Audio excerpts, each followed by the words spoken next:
Meus amigos, boa noite para nós. Boa.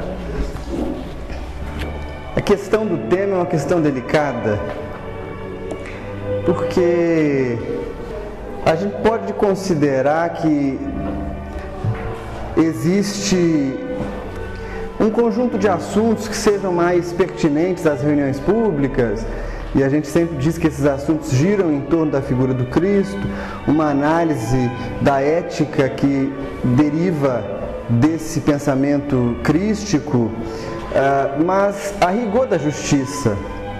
Eu tenho tentado fugir um pouco das exposições, porque elas são muito pouco participativas e muito pouco capazes de implicar quem ouve. E às vezes a gente tem a sensação que acontece uma espécie de dissociação coletiva.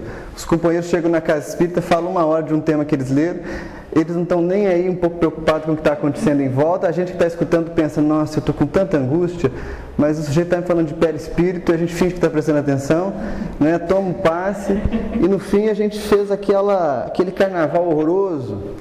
Por isso que eu tenho fugido do tema, fugido de dar um tema, porque em última análise, o que a gente vai tentar construir, e na verdade o que deve se tentar construir em toda a reunião de estudos espíritas, é uma compreensão mais clara da nossa natureza. Ou seja, quem ou o que somos nós, e talvez a melhor palavra para definir a nossa condição não seja quem, seja que, porque a nossa noção de individualidade, a nossa noção de personalidade, ela também vai mudar com o tempo. Nessa vida, vocês têm esses nomes, esses corpos, vivem na casa que vivem, trabalham no trabalho que têm, mas na outra vida isso tudo pode mudar de uma maneira que a gente não tem o menor controle. Na minha próxima vida eu posso me chamar Joana, Teresa, posso nascer em outro país, enfim, posso passar por 1000 situações.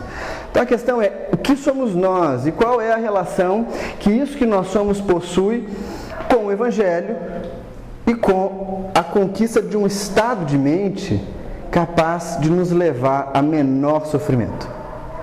Porque se há uma coisa que une todos nós, e isso independe de qualquer outra circunstância, é o fato de que nós sofremos.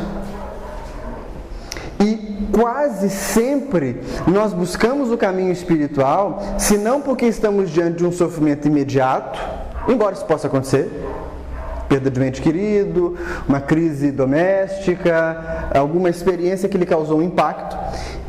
Mesmo que a gente não busque por essas, a gente acaba sempre contemplando um pouco a vida pela ótica do espírito, quando a gente percebe, por exemplo, que a gente vai morrer, né?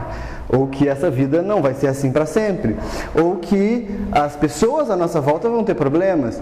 Portanto, o ponto principal da nossa prática espiritual é o reconhecimento de que há um sofrimento que é quase inerente à nossa condição.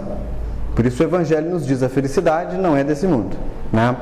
Isso também não deve servir para a gente se colocar para baixo, destruído. Não, se é um sofrimento que tem para todo mundo, é quase como se não tivesse para ninguém, né? É uma coisa natural da nossa trajetória. Mas ele é o ponto de partida. E o que nós vamos tentar fazer na noite de hoje é contemplar um pequeno conjunto de ensinamentos que Jesus oferece, falando sobre a relação que nós estabelecemos com a nossa natureza espiritual. Porque a maneira pela qual a gente observa a realidade, ela tem um impacto incrível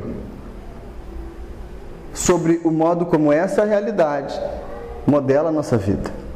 Então lá no Evangelho de João, no capítulo 3, é um capítulo muito famoso, porque é o capítulo em que Jesus conversa com Nicodemos, o doutor da lei. E a gente até poderia saber quase de cabeça, se não os versículos, pelo menos a história. Jesus é procurado por Nicodemos à noite, Nicodemos quer saber como que ele poderia fazer para alcançar uma maturidade espiritual, visto que reconhecia em Jesus a autoridade pelas coisas que realizava. E o Cristo tem com ele a conversa famosa de que é preciso nascer de novo para ver o reino dos céus, que é preciso que se nasça da água e do Espírito. Muito bem, isso a gente está até bem habituado a observar nos nossos estudos. No entanto, no finalzinho dessa perícope, aquele títulozinho que tem na Bíblia, Jesus tem uma fala destinada para Nicodemos que quase sempre passa batido. E são os versículos que vão de 17 a 20. Portanto, são 4 pequenos versículos. Eu vou lê-los e depois eu queria dedicar o nosso estudo da noite a tentar decodificar cada um deles a partir dessa busca pela nossa natureza espiritual. Olha o que Jesus diz para Nicodemos. Ele diz assim: pois Deus não enviou o seu Filho ao mundo para que condene o mundo, mas para que o mundo seja salvo por ele. Quem nele crê não é condenado, mas quem não crê já está condenado, porque não creu no nome do Filho unigênito de Deus. Esta é, pois, a condenação. A luz veio ao mundo e os homens amaram mais as trevas do que a luz. Isso porque suas obras eram más. Pois todo aquele que pratica o mal odeia a luz e não vem para a luz para que as suas obras não sejam denunciadas. Isso aqui é objeto para a gente fazer um seminário de uns 15 anos, né, de estudo, para observar como que o Cristo tem uma fala muito, muito profunda. Primeiro ele começa falando para Nicodemos a condição a partir da qual ele observa a realidade. Porque ele diz assim: olha, Deus enviou o Filho ao mundo não para que ele condene o mundo, mas para que o mundo seja salvo. Aqui a gente precisa ter um cuidado, sabe por quê? Porque embora nós sejamos espíritas, estejamos aqui, nós carregamos nas costas um armário, um piano, um baú, cheio de crenças de outras tradições cristãs. Então a gente quase esbarra numa interpretação do Cristo que é divina, que é como se ele fosse um ser diferente, como se ele fosse uma coisa assim, né, fora da ordem da criação, e esse pensamento não tem absolutamente nada a ver com o Espiritismo. Para o Espiritismo, Jesus é um espírito como outro qualquer, que fez a sua trajetória de amadurecimento em outros tempos e em outras paragens, mas que passou por todas as experiências que um espírito comum, como nós, como eu, como vocês, também passaremos ou passamos. E isso precisa então gerar na gente uma primeira separação simples, mas fundamental quando a gente olha para esse espírito.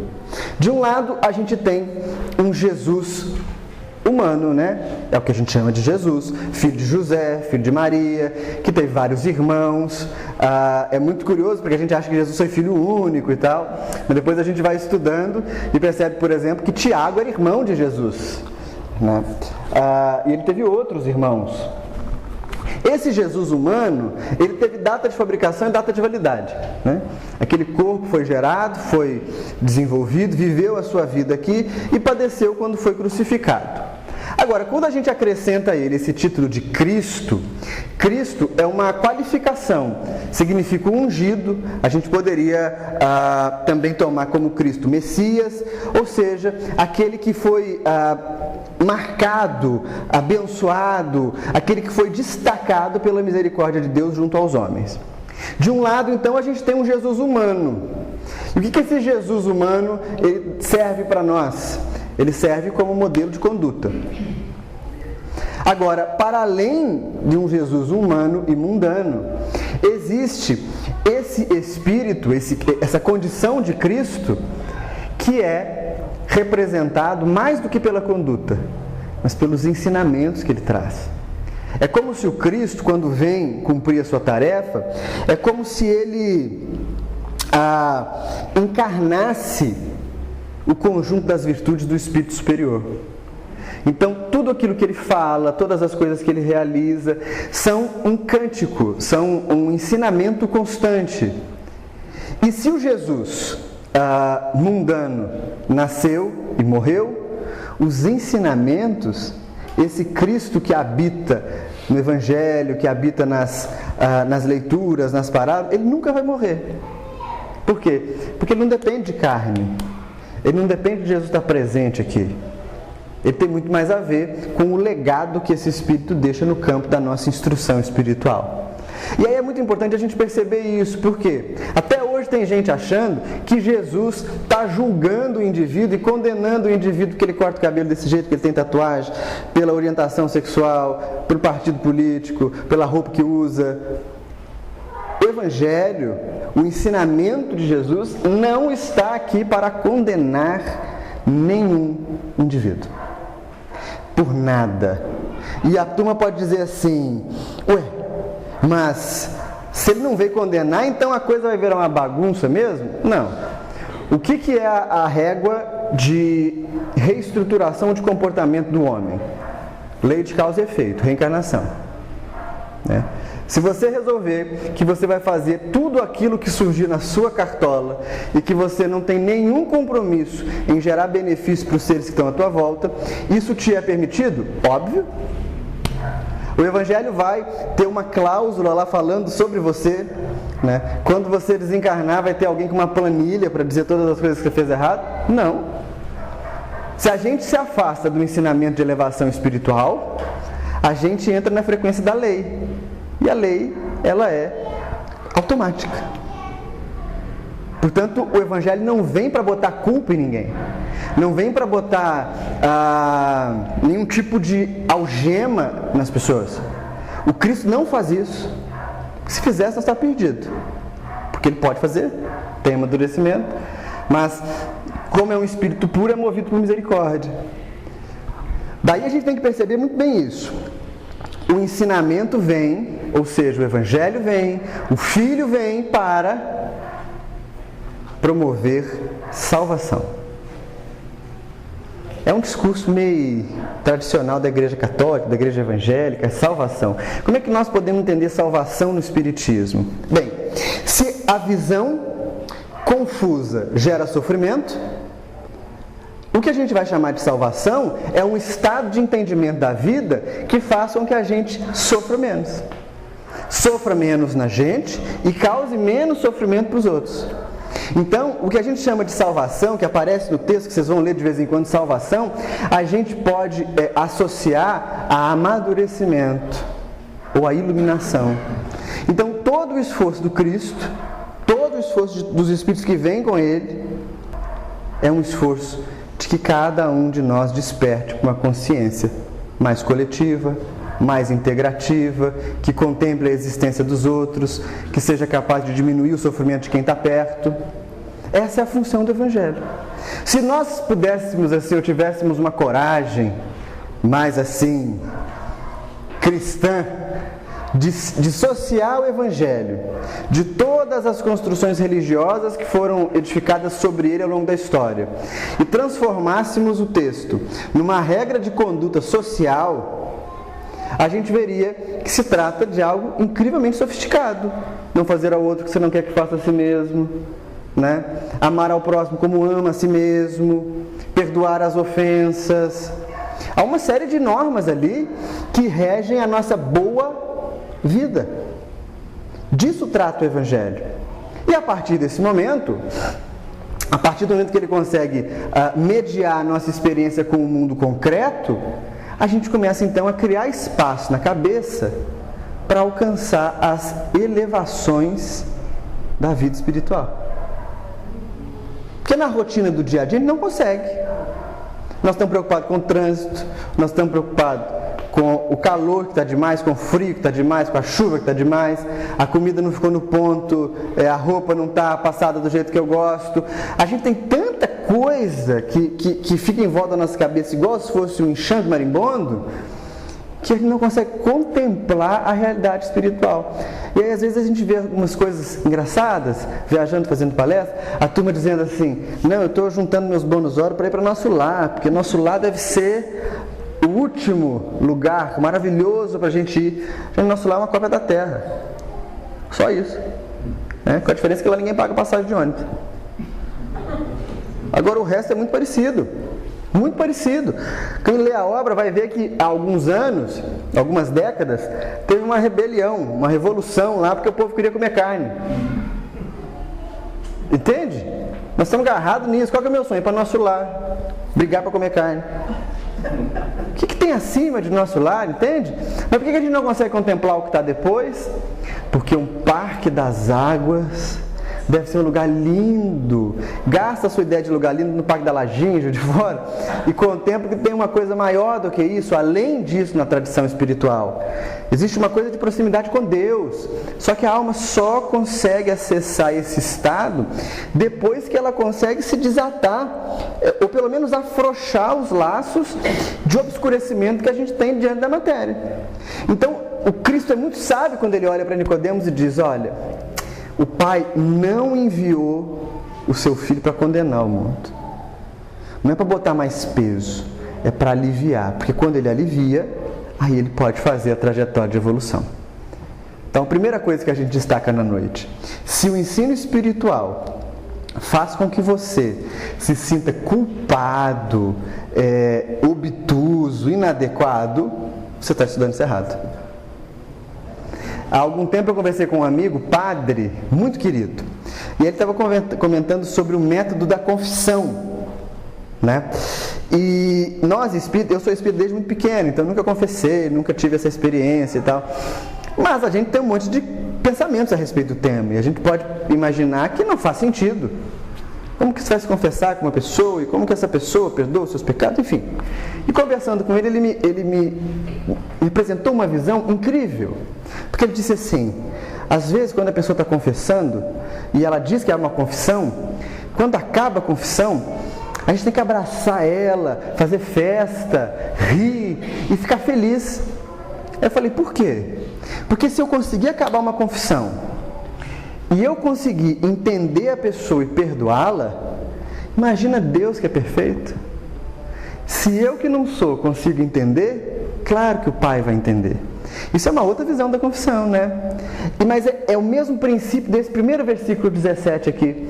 No momento que a gente entende que o Evangelho não vai te colocar peso, ele vai te tirar peso, por isso ele é a boa nova, né? Por isso ele é a boa notícia, o caminho se abre. Só que Jesus continua, e aí ele vai dizer uma coisa que a gente confunde, e a gente pode começar a ter uma ideia errada, porque ele diz assim, ó: quem nele crê não é condenado. Ótimo.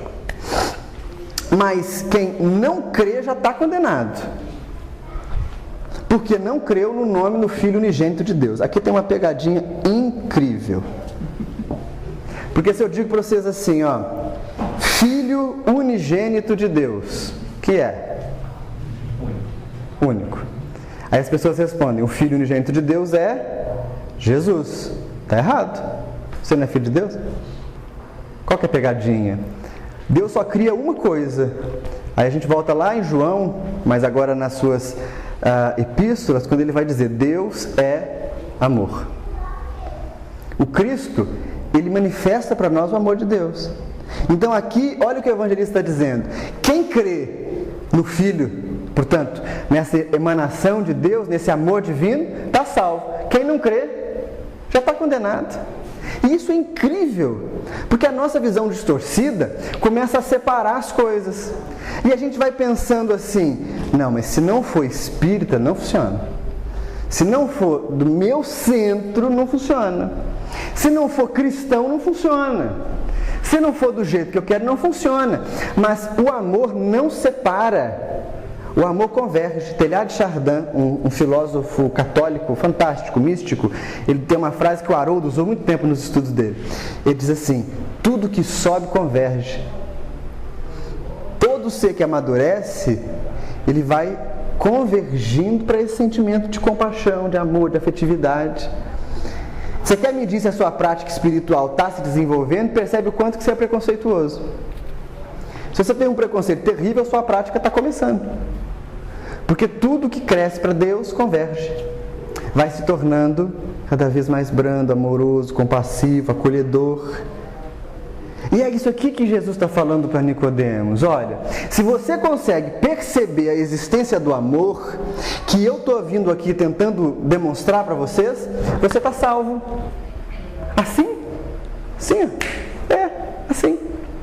Porque o indivíduo que toma consciência de que há algo além da matéria na realidade, à sua volta, e que esse algo além da matéria à sua volta diz respeito não só de um prazer pessoal, mas da construção de um espaço, de uma casa comum mais feliz, esse indivíduo já está no caminho da iluminação e não sabe. E eu acho muito curioso quando a gente tem a oportunidade de ver algumas figuras públicas, no Brasil, mas fora também aqui do país, que militam na área do meio ambiente, ou militam na área da economia solidária, ou em campos ligados a ações sociais, em áreas de refugiados e tal. Pessoas que não têm a menor crença espiritual como a gente a compreende, mas que percebem que existe esse fio da compaixão. É interessante porque no Brasil a gente tem uma campanha famosa de muito tempo, que é Quem Tem Fome Tem Pressa, né? Que era aquela campanha que foi elaborada pelo Betinho, né? E o Betinho era um ateu, né? Um ateu convicto, praticante, batizado e tudo mais. Era um ateu inteiro. Mas essa campanha de possibilitar que pessoas que viviam na linha da miséria recebessem alimento demonstra uma compreensão do plano divino muito acima do que a dos teólogos ou a nossa, quando a gente simplesmente se coloca a discursar sobre isso. Portanto, o primeiro passo de toda a nossa função existencial, vamos dizer assim, é compreender que existe compaixão. Há um livro, eu tive ele nas mãos há muito tempo, ele se chama O Livro de Saint-Michel. É a história de um médico francês que perde a esposa. E, se eu não me engano, é baseado em uma história real. Ele perde a esposa e ele toma ódio de Deus. Mas ele era um sanitarista. Então o que ele faz? Ele começa a ir nos lugares em que tinham pessoas morrendo.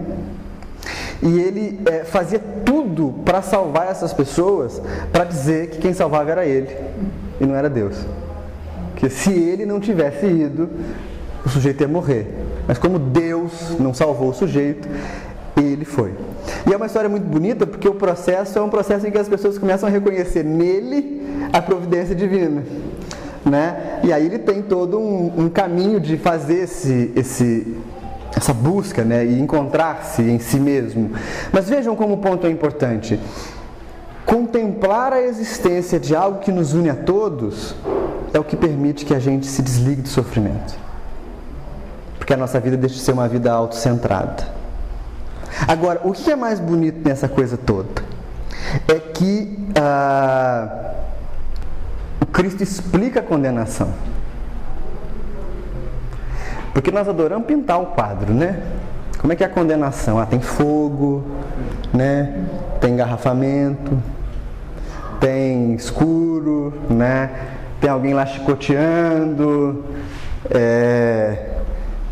uva passa na comida toda, tem aquele trem inteiro que a gente gosta de dizer, que, né? E isso é estranho. A gente acaba projetando as nossas fantasias. Há uma série na Netflix, se alguém tem o hábito de assistir Netflix aqui, a série se chama The Good Place, O Bom Lugar. A história é incrível, porque a mulher morre, né? Eu já vou dar o plot twist, mas assistam. Ela morre e ela vai para o céu. Só que quando ela chega no céu, ela é recebida e você foi muito boa, esse lugar aqui é para você, essa casa é sua, uma casa linda, toda arrumada, aqui é a cadeira que você mais gosta. Aí ela senta na cadeira, uma cadeira que deixa ela torta, não é a cadeira que ela gosta. Tem uns quadros aqui lindos que você gostava quando você era viva, e os quadros ela detestava, mas o lugar é tão lindo, tão arrumado, e ela começa a ficar em crise, tem alguma coisa errada, vocês confundiram meus arquivos, o lugar é maravilhoso, é tudo muito bom, mas eu não gosto dessas coisas. E aí no desenvolver da série, ela descobre que ela não está no céu, que ela está no inferno, e que aquilo ali é uma estratégia do tinhoso para poder torturar psicologicamente as pessoas. Então, a gente sempre tem uma ideia exterior da punição, né? Umbral, depois saiu o filme de Nosso Lar, então, todo mundo com aquela cena na cabeça, aquela coisa. Agora, Jesus diz como é que o negócio acontece. Que é quando ele explica para nós assim, Ele nunca foi tão explícito no texto dos evangelhos. Ele vai dizer: esta é a condenação. Qual que é a condenação? A luz veio ao mundo e os homens amaram mais as trevas do que a luz. Isso porque suas obras eram más. Algumas traduções ainda são mais duras. Essa aqui é uma tradução nova do Frederico Lourenço, em português, que foi publicada pela Companhia das Letras. Mas as traduções mais antigas, ela tem uma outra palavra que diz: a condenação é esta, a luz veio ao mundo e os homens escolheram amar mais as trevas do que a luz. Essa é a condenação. Só isso. Aí você vai dizer assim: mas só isso? A condenação é só porque veio uma coisa boa no mundo, tem ali um monte de informação bacana disponível para nós até hoje, e eu escolho não amar isso? Só porque eu escolho não amar, eu estou condenado? E a condenação é isso? É simplesmente eu ter uma opinião diferente?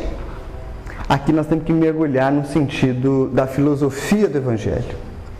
Vamos lá. Por mais que a gente contemple a nossa vida, a nossa existência, por mais que a gente contemple esse corpo, que a gente contemple o nosso trabalho e todas as coisas que a gente possui, se a gente olhar com muito cuidado, a gente vai perceber que tudo que existe nesse mundo nosso carece de continuidade, ou seja, é impermanente. Você é magrinho, você engorda. É gordinho, engorda. Tem cabelo, cai. Né? Tá trabalhando, sai do emprego.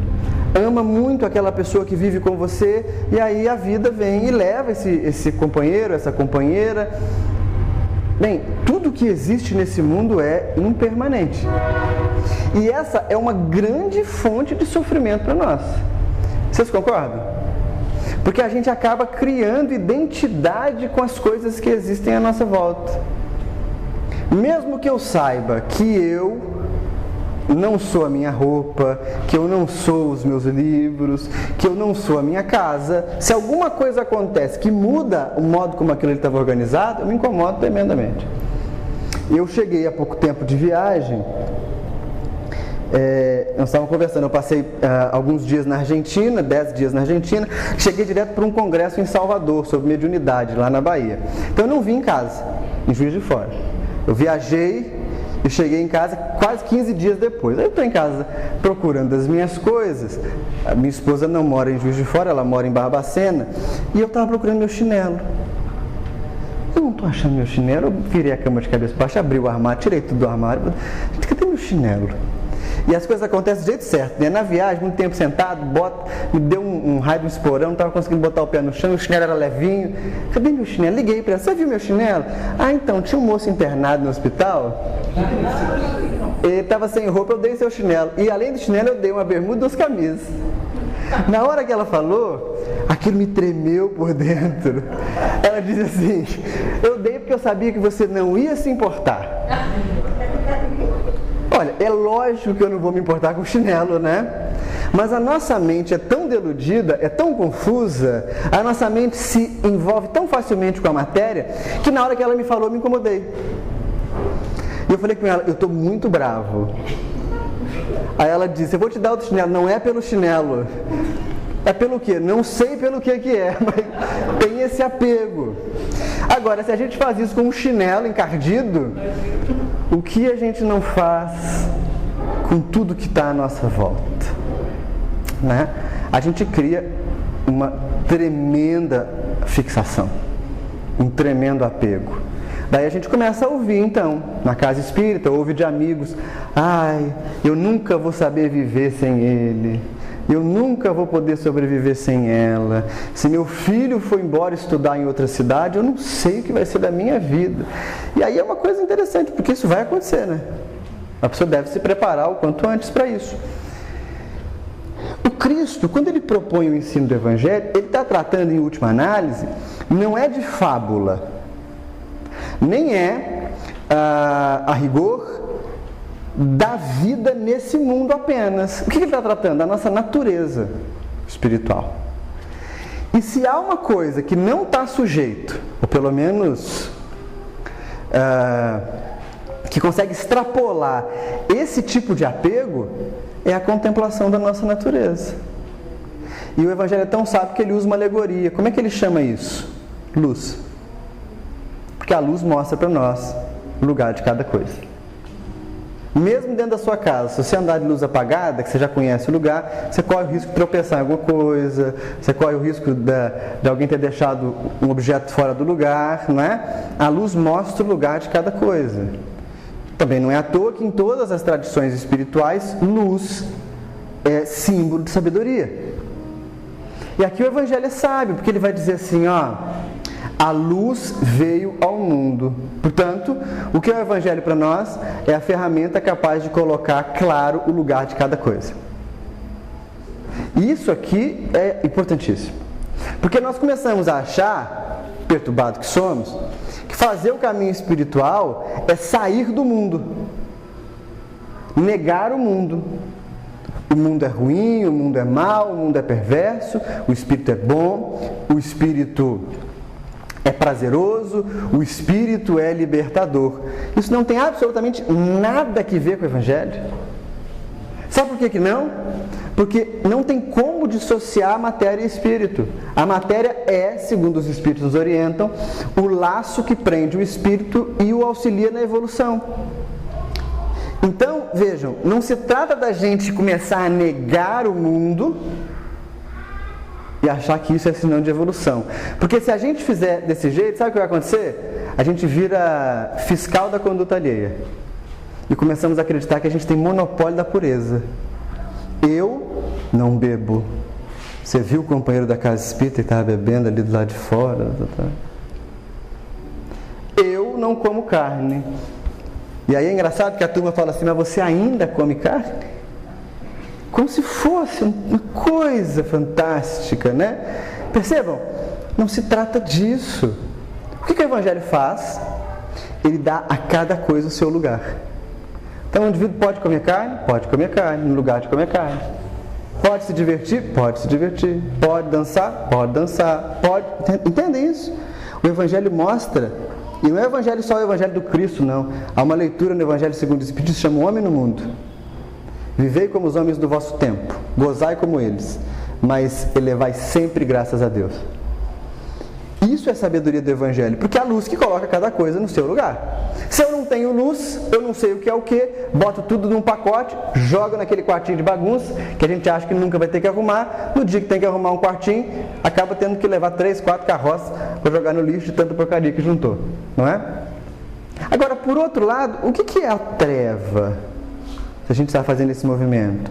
Se a luz é saber que cada coisa tem o seu lugar, a treva é o oposto disso. E aí, a treva é a fonte de sofrimento.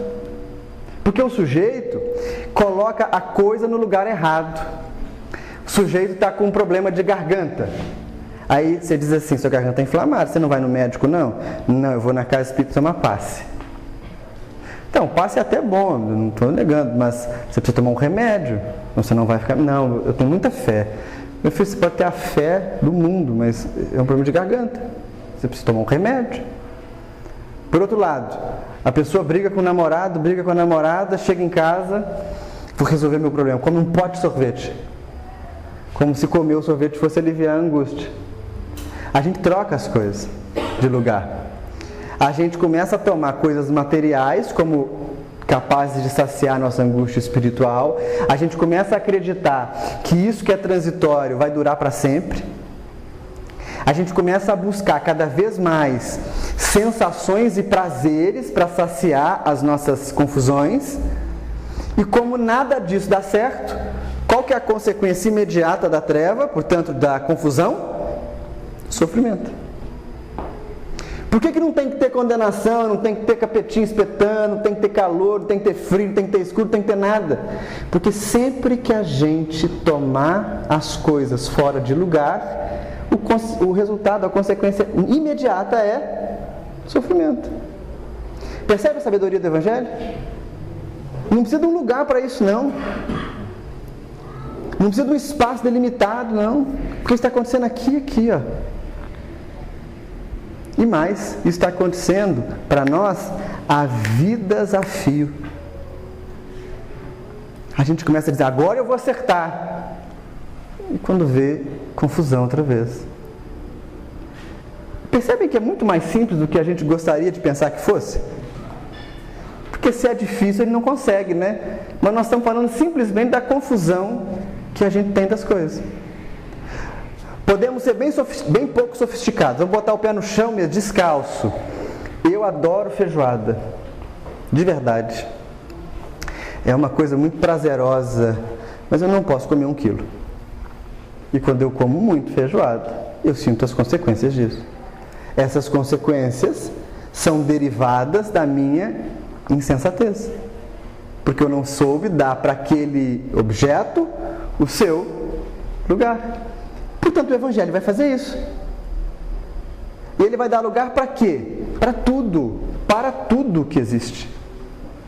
Ah, não, mas eu sinto muita tristeza. Será que o Evangelho não vai vir e vai limpar a minha tristeza? Não, não vai, porque a tristeza é da condição humana. Mas a tua tristeza vai ter o lugar de tristeza.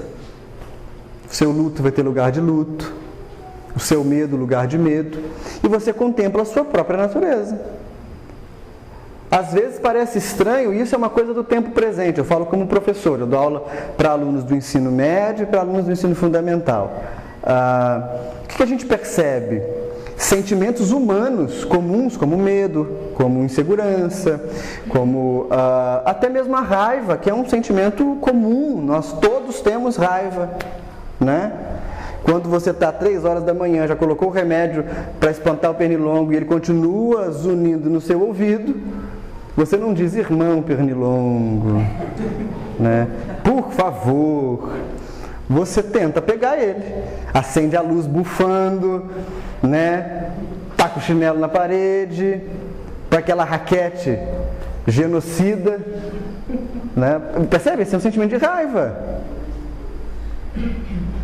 Então, são sentimentos humanos que precisam ser colocados nos seus lugares. E o que eu percebo com os alunos?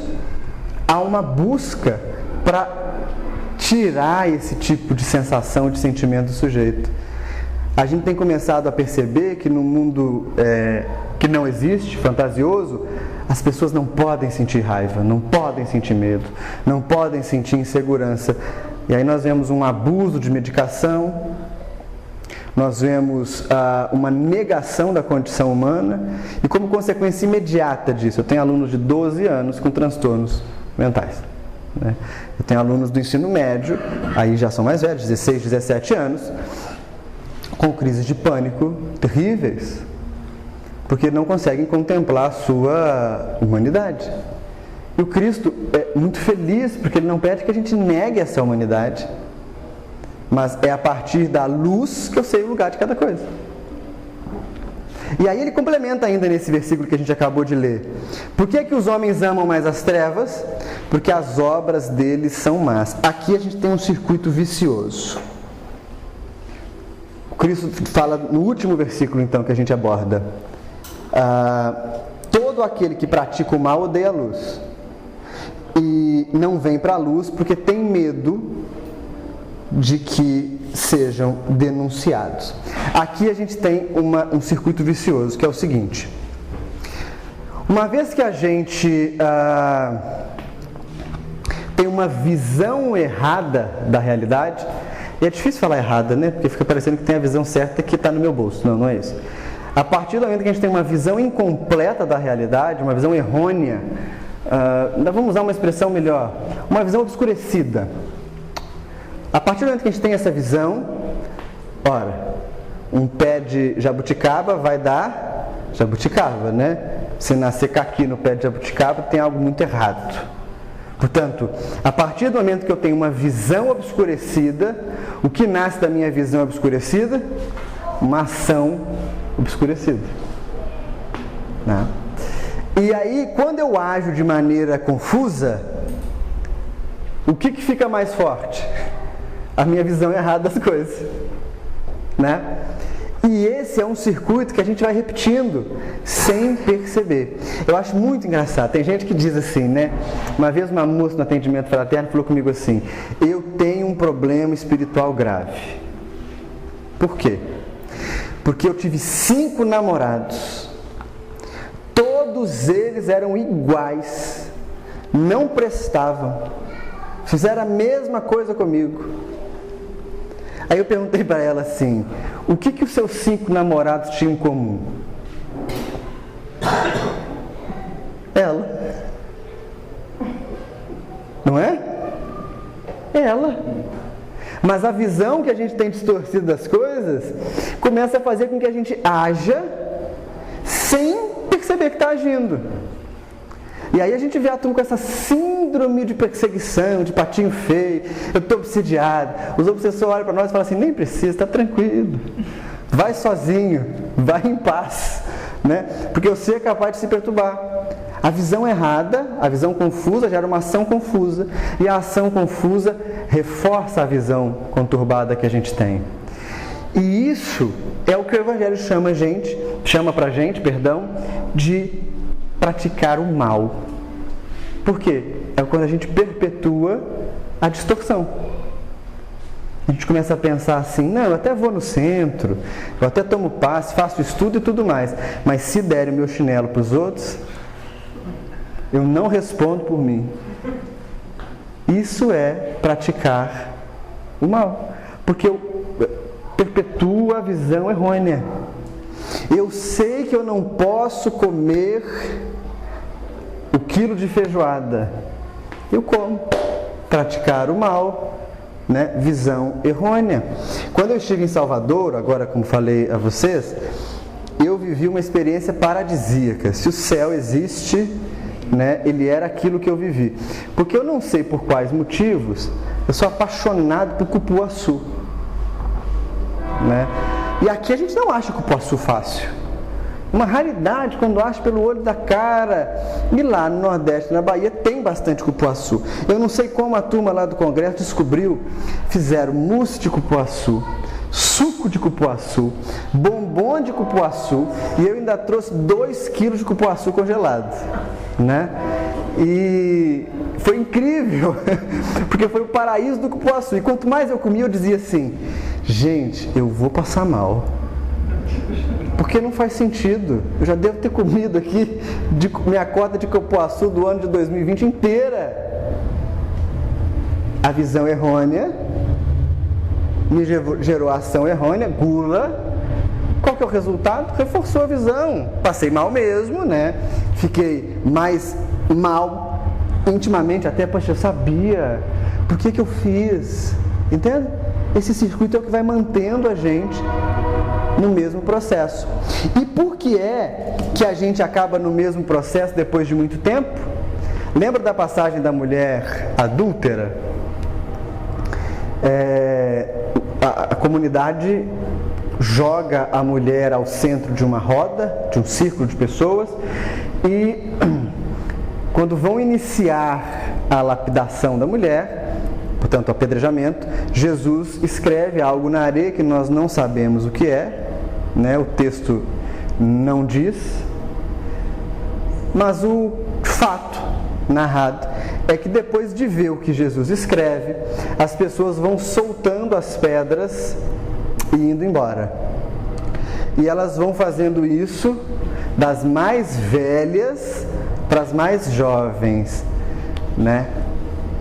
Jesus as adverte: quem tiver sem pecado, que atire a primeira pedra. Então, das mais velhas, por que as mais velhas soltam as pedras primeiro? E pecaram mais. Viveram mais, pecaram mais. Os mais jovens, até chegar aquele pititinho que fala assim: eu nem sei o que é pecado, mas todo mundo soltou, né? Vou soltar também, vou embora.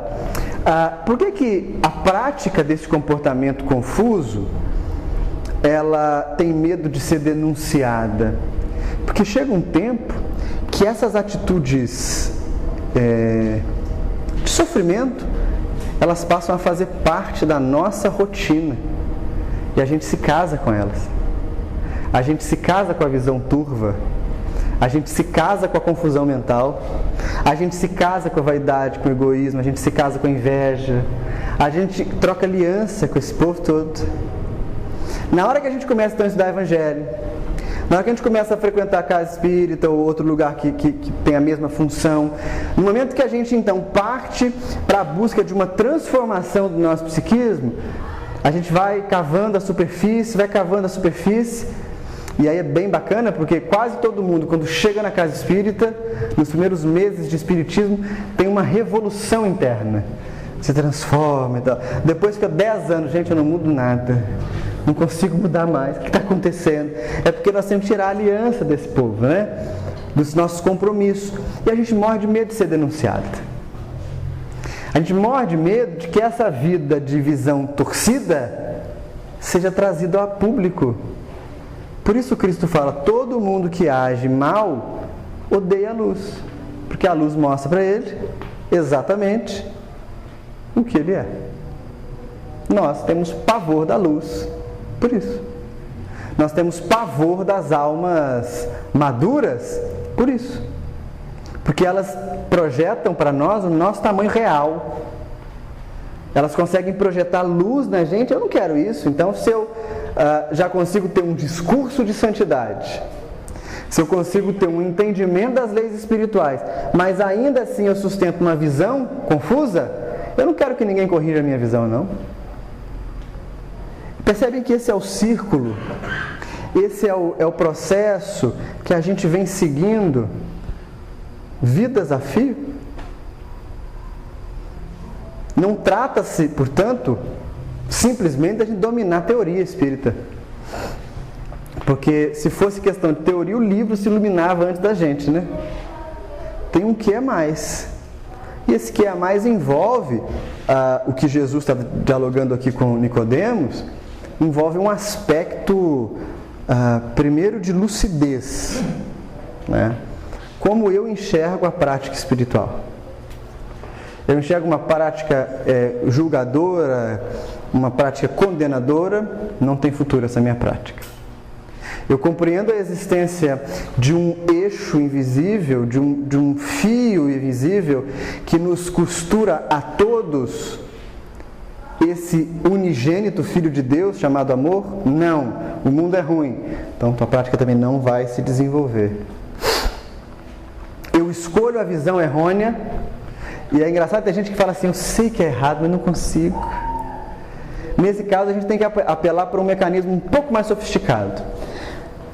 Todo mundo aqui é capaz de fazer um discurso enorme se eu perguntar quais são os malefícios desse ou daquele vício, né?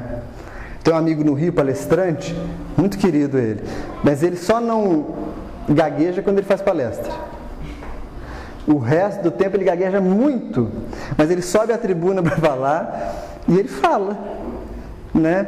E aí ele disse para nós assim, eu devo ter falado muita coisa errada. E se eu não cuidar dessa vida, na próxima, ao invés de vir gago, eu vou vir mudo, né? Para não ter perigo.